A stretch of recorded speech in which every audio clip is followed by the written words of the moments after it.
Bonjour. Donc, on va traiter un grand problème de mécanique quantique. En fait, deux problèmes de mécanique quantique. Un problème qui concerne les opérateurs d'une manière générale. Donc, ça va nous donner l'occasion à la fois de faire un rappel de cours détaillé et deuxièmement, comment résoudre un grand problème ou un problème approfondi de la mécanique quantique. La première partie ou le premier problème, ça concerne les 7 postulats de la mécanique quantique. Et le deuxième problème, on va étudier le comportement d'une onde sinusoïdale à l'encontre d'une marche de potentiel. Alors, je vais prendre un cas simple. On considère un système physique. Donc, un système physique, il est caractérisé par son Hamiltonien H. Et le Hamiltonien, c'est tout simplement la somme de l'énergie cinétique plus l'énergie potentielle. À 3 dimensions, bien sûr. Il est rapporté à une base orthonormée. Donc, vous avez U1, vous avez U2 et vous avez U3. Donc, c'est une base orthonormée. Qu'est-ce que ça veut dire une base orthonormée? C'est une base qui vérifie l'orthogonalité et la fermeture. L'orthogonalité, ça veut dire il faut que le produit scalaire de U1 par U1 égale à 1, U1, U2 ou U1, U3 égale à 0. Donc, le Hamiltonien H du système, il est défini comme suite. Donc, H appliqué à U1 est égal à H bar oméga U3. Vous avez H U2 égale à 0 et vous avez H appliqué à U3 est égal à H bar oméga U1. Donc, la première remarque qu'on doit faire, c'est que quand j'applique H sur U1, ça me donne une valeur H bar oméga appliquée à U3. Et comme je n'ai pas le même vecteur propre ici, donc on dit que ni U1 ni U3 sont des vecteurs propres de l'Hamiltonien H. Par contre, HU2 égale à 0. Je peux tout facilement dire 0 U2. Donc déjà là, je peux dire que U2 est un vecteur propre de l'opérateur H associé à la valeur propre E égale à 0. Donc ici, déjà, je peux dire que I2 est vecteur propre de H. Alors, la question numéro 1. La question numéro 1, donc je vais essayer d'aller doucement, déterminer les valeurs propres qui sont les énergies et les états propres normés du système. Donc, dans un premier temps, on va calculer les valeurs propres de l'Hamiltonien H. Calcul des valeurs propres. Des valeurs propres. Donc, avant de faire ça, donc on va réécrire le Hamiltonien H sous forme d'une matrice. Donc, on va dire H égale, donc vous avez HU1 égale H bar oméga U3, donc plus 0 U1 plus 0 U2. Donc, ça fait 0, 0, H bar oméga. HU2 égale à 0, donc partout ici j'ai 0, et HU3 égale H bar oméga U1, donc ça fait H bar oméga 0 U2, 0 U3. Donc, on a représenté le Hamiltonien du système par la matrice. Donc, c'est une matrice d'ordre 3. Ça veut dire qu'on doit trouver 3 valeurs propres et 3 vecteurs propres.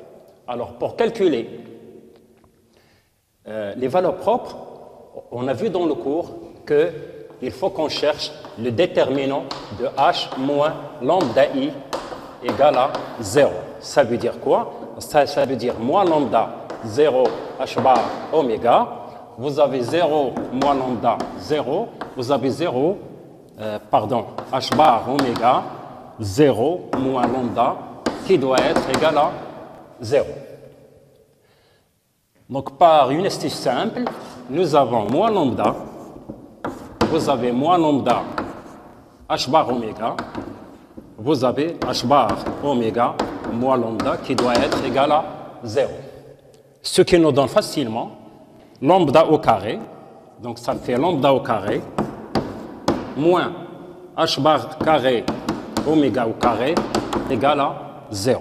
Donc, ici, sans oublier que j'ai moins lambda. Donc, ça veut dire quoi? Ça veut dire que nous avons 3 valeurs propres. Premièrement, lambda est égal à H bar oméga, c'est lambda 1. Vous avez lambda 2 égale à 0 et vous avez lambda 3 égale à moins H bar oméga. Donc, je peux effacer ici.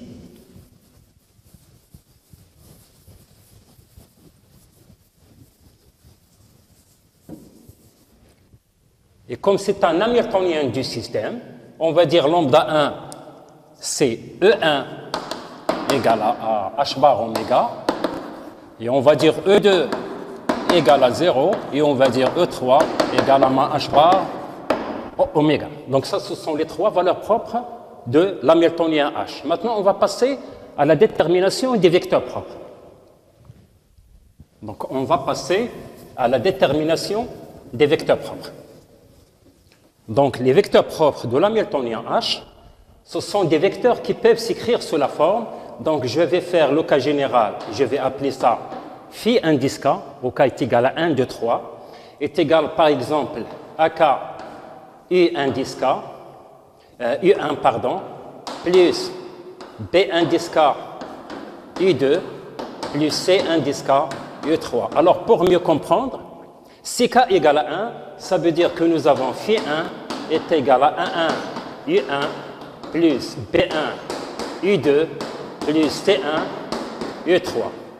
Tel que h appliqué à phi 1 doit être égal à e1 phi 1. Avec bien sûr e1, c'est une valeur propre qui est égale à h bar oméga.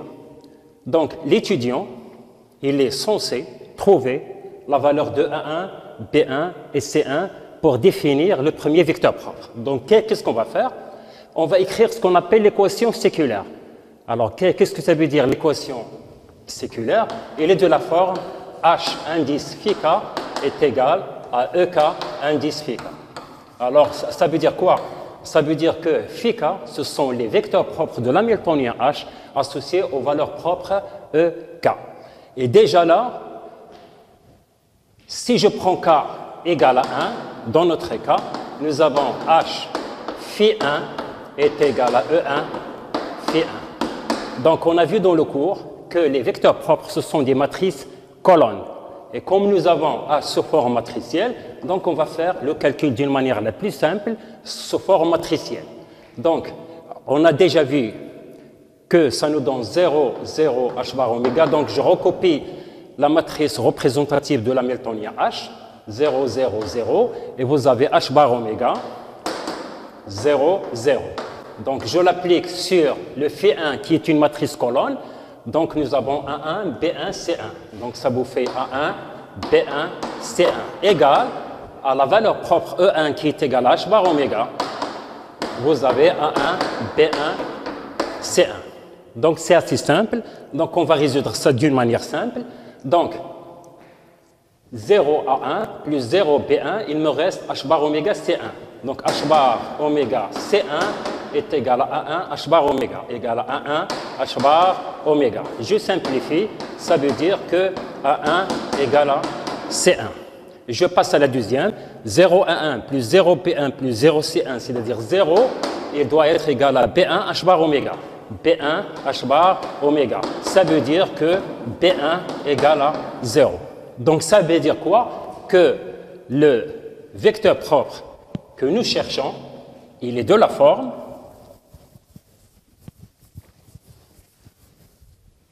donc phi 1 est égal à 1 U1 plus C1 U3. Maintenant, il reste à calculer A1 et C1. Donc, comme nous avons A1 est égal à C1 ici, et comme H est un opérateur hermétique et que les vecteurs propres forment une base orthonormée, il faut que phi 1 soit égal à 1, il soit normé à 1. Phi 1. Donc, est égal. Donc, c'est assez simple. Donc, le bras phi 1, c'est le conjugué du ket. Donc, je vais inverser ça. Donc, et le A1 et le C1, ils deviennent des conjugués. Donc, ça va être A1 étoile U1 plus C1 étoile U3 appliqué à phi 1 qu'on a vu, c'est-à-dire A1 U1 plus C1 U3. Donc, A1 étoile A1, donc ça vous fait A1 module de A1 au carré. U1 est égal à 1 parce que la base elle est orthonormée. U1, U2 égale à 0, l'orthogonalité. U3, A1, U1 est égal à 0, l'orthogonalité. U3 est égal à 1.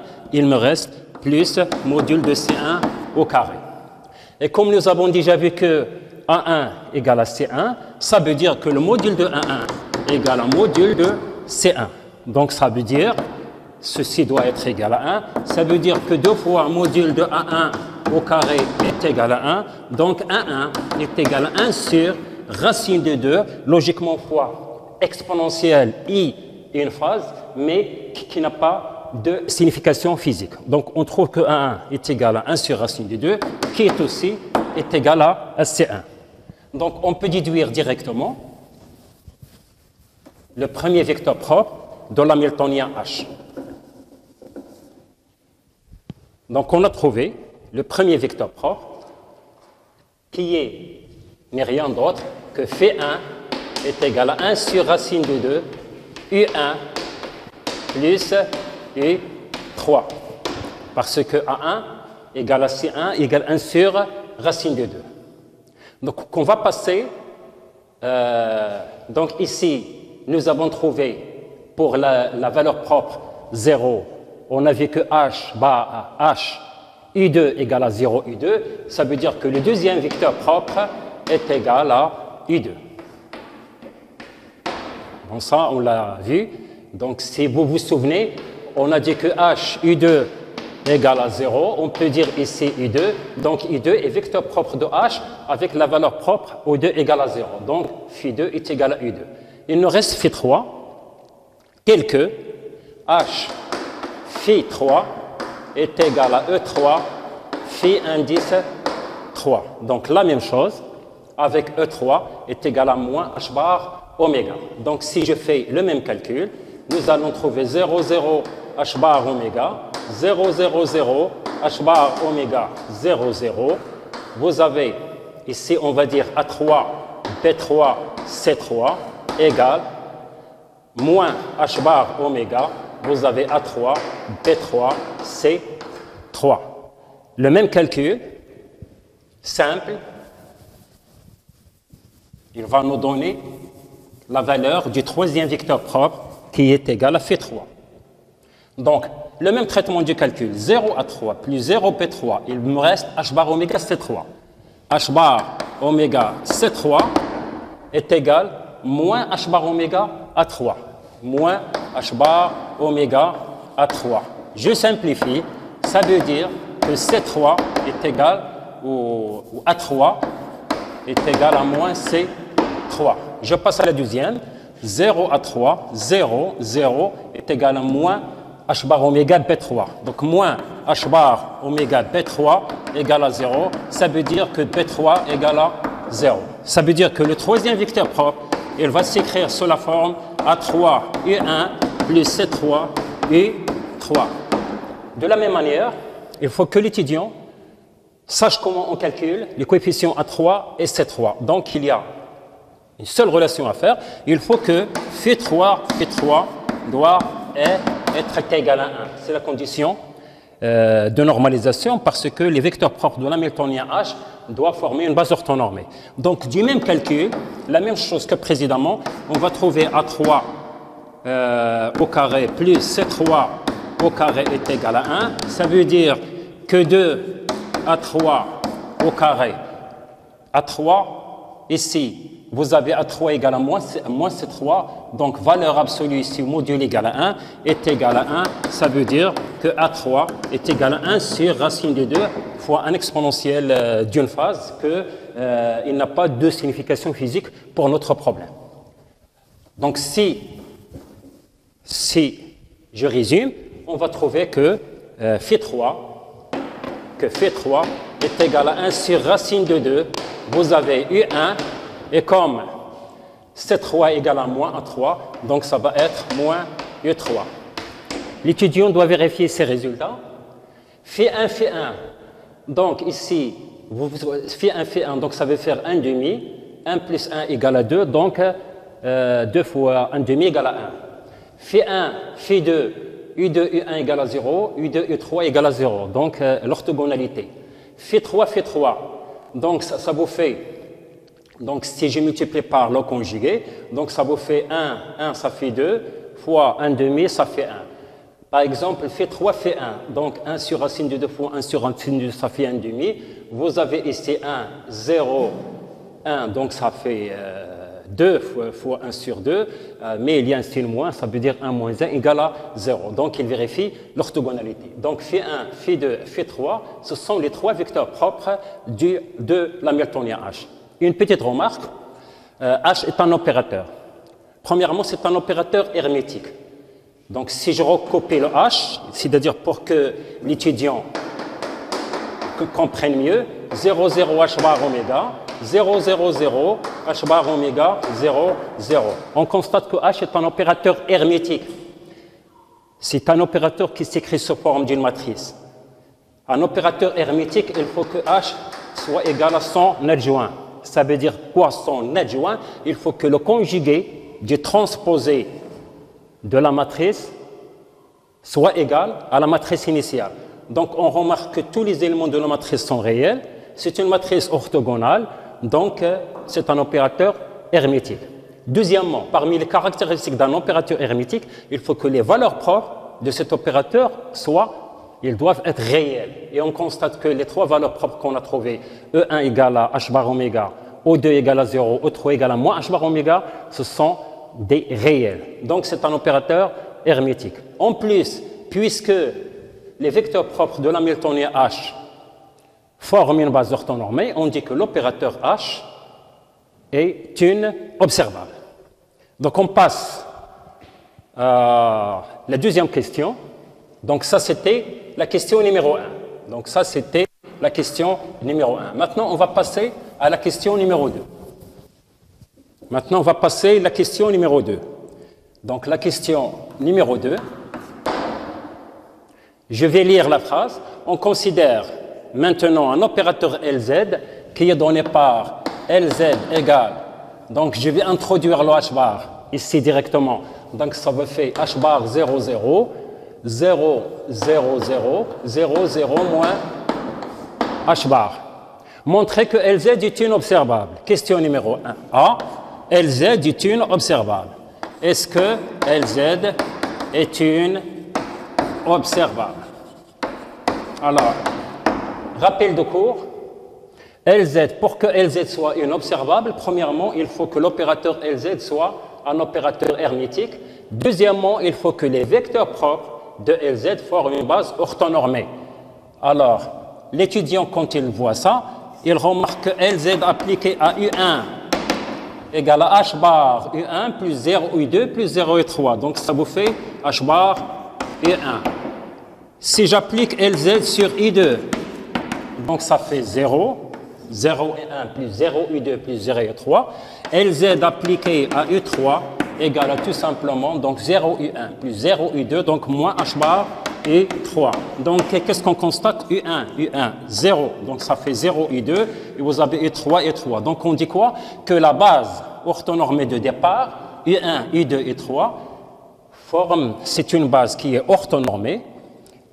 Donc les valeurs propres de l'opérateur LZ, H bar 0, moins H bar, ce sont des valeurs réelles. Il nous reste uniquement à montrer que LZ est un opérateur hermétique.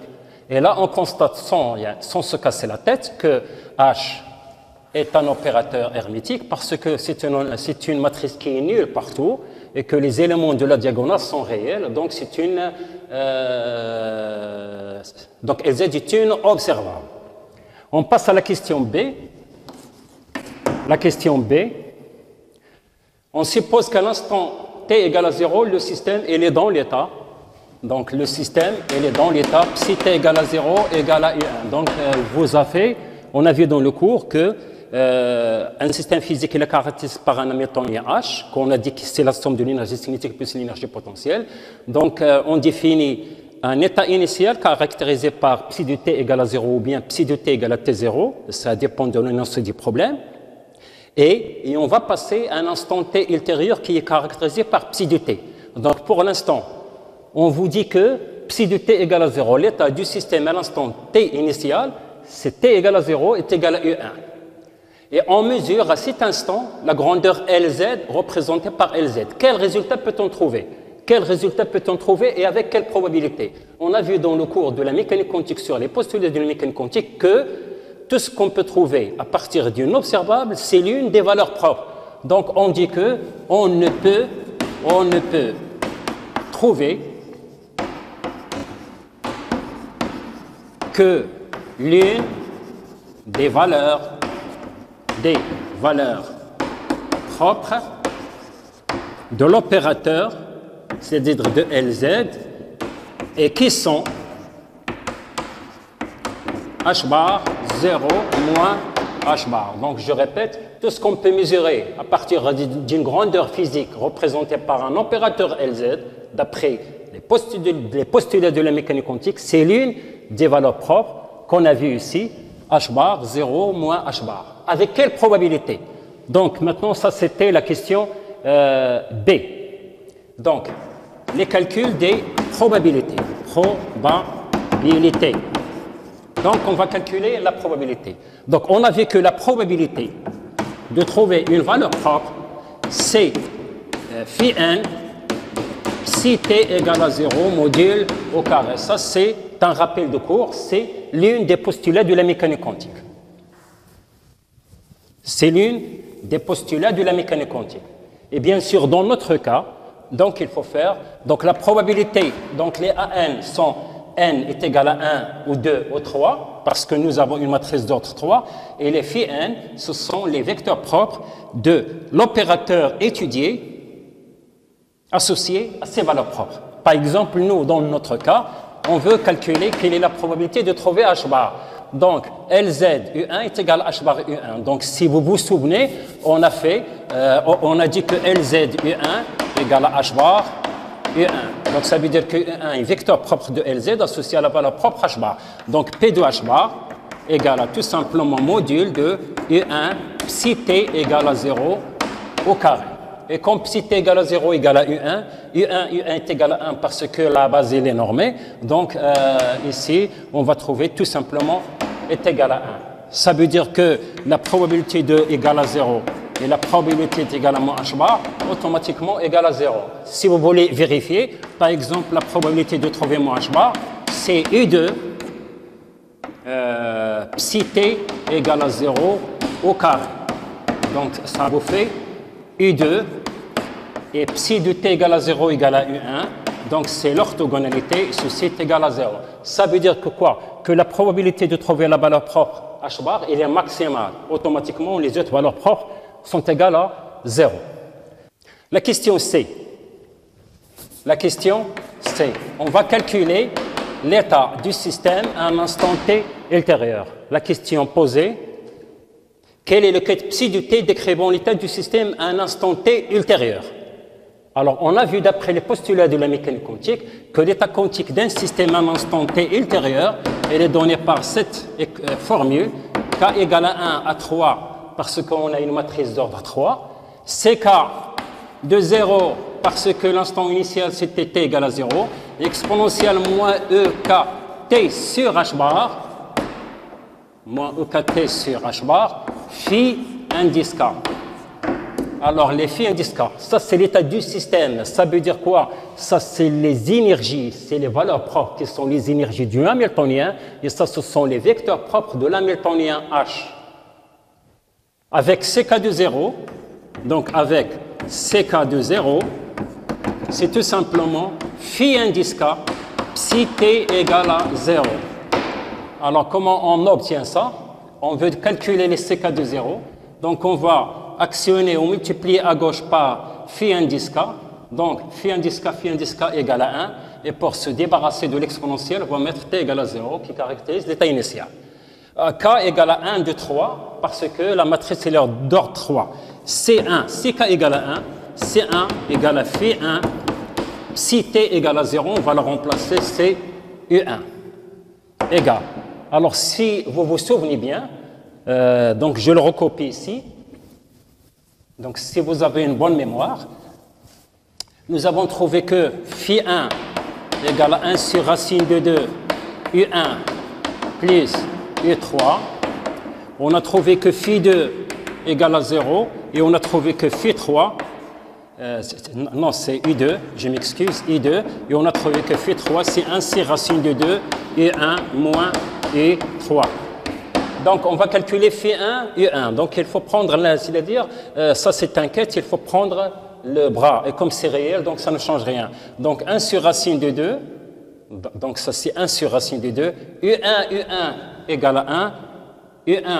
U1 est égal à 1. Par contre, U3, U1 égale à 0. Donc, on va trouver que ça fait 1 sur racine de 2. CK égale à 2. Alors, ça fait phi2, U1 égale. Alors, phi2 égale à U2. Donc, si je prends le bras U2, U1 égale à 0. Donc, C2 de 0 égale à 0. CK égale à 3, C3 de 0 égale à phi3 et 1. Phi3, c'est la même chose. On va inverser ça. C'est-à-dire le bras, c'est le conjugué du quête, mais c'est réel. Donc, ça fait 1 sur racine de 2. U1 est égal à 1. Par contre, U3 et U1 égale à 0. Donc, on va trouver 1 sur racine de 2. Donc, je peux effacer ça. Je peux même effacer l'opérateur LZ10. Donc, on est toujours dans la question C. Donc, psi de t, je vais la développer. Donc, ça fait C1 exponentielle moins I E1t sur h bar phi 1 plus C2 exponentielle moins I E de t sur h bar phi 2 plus C3 exponentielle moins I E3t sur h bar phi 3. Et on va remplacer tout simplement E1, E2, E3 par leur valeur et on va remplacer C1, C2, C3 aussi par leur valeur.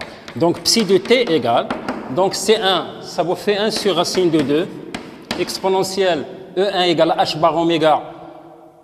Donc je vais simplifier par h bar, donc il vous reste moins I oméga t, phi 1, C2 égale à 0, donc ça c'est nul. Et C3 égale 1 sur racine de 2 plus 1 sur racine de 2. Et je vais remplacer E3 par moins h bar oméga. Donc ça vous fait exponentielle I oméga t sur donc, oméga t phi 3.